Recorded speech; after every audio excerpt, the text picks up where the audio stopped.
President Donald Trump, had surprised the world by announcing that the U.S. would reverse policy and recognize Israeli sovereignty over the Golan Heights, a strategic plateau that Israel seized from Syria after the Six-Day War of 1967. Senior U.S. and Israeli officials had been told privately that such an announcement was in the works, but that it wouldn't come until Netanyahu visits Washington.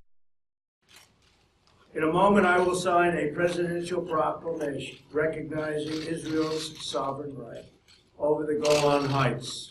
The state of Israel took control of the Golan Heights in 1967.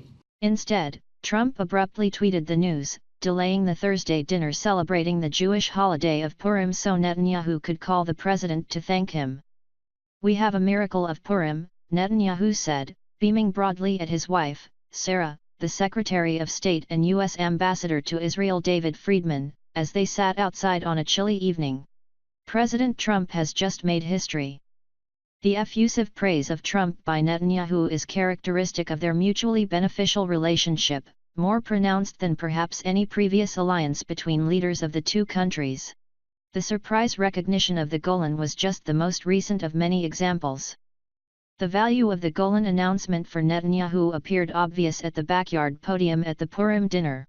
He exuded a confidence that belied whatever concerns he may have about a series of corruption scandals and looming possible criminal charges that have engulfed him in recent months and turned Israel's April 9 election into an unexpectedly close race between him and a popular former military chief. The Golan Heights recognition, warm White House reception, personal dinner with Trump. It will both divert attention away from his pressing domestic concerns and make him appear as a great world leader, said Aidan Gilboa, professor of politics at Bar-Ilan University. Even before the Golan move, Trump has repeatedly and radically altered U.S. policies related to Israel, siding with Netanyahu at the expense of the Palestinians and to the dismay of longtime U.S. allies in Europe and others. He recognized Jerusalem as Israel's capital, moved the U.S. embassy from Tel Aviv, eliminated hundreds of millions of dollars in aid to the Palestinians, closed their representative office in Washington, and ended the decades-long practice of opposing Israeli settlement activity in the West Bank in what would be the core of a future Palestinian state.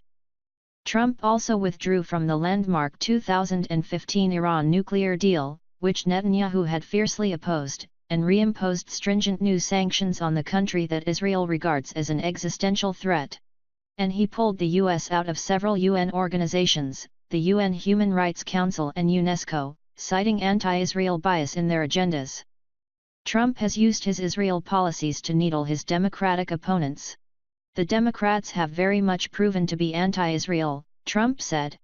"There's no question about that. And it's a disgrace. I mean, I don't know what's happened to them, but they are totally anti-Israel. Frankly, I think they're anti-Jewish." However, Trump's decision of Golan recognition as Israel belonging angered Arab leaders, and it was opposed by European countries like Germany, France, UK. Syrians have rejected Trump's decision and said it will further escalate situation in the Middle East. Voice of the Nation.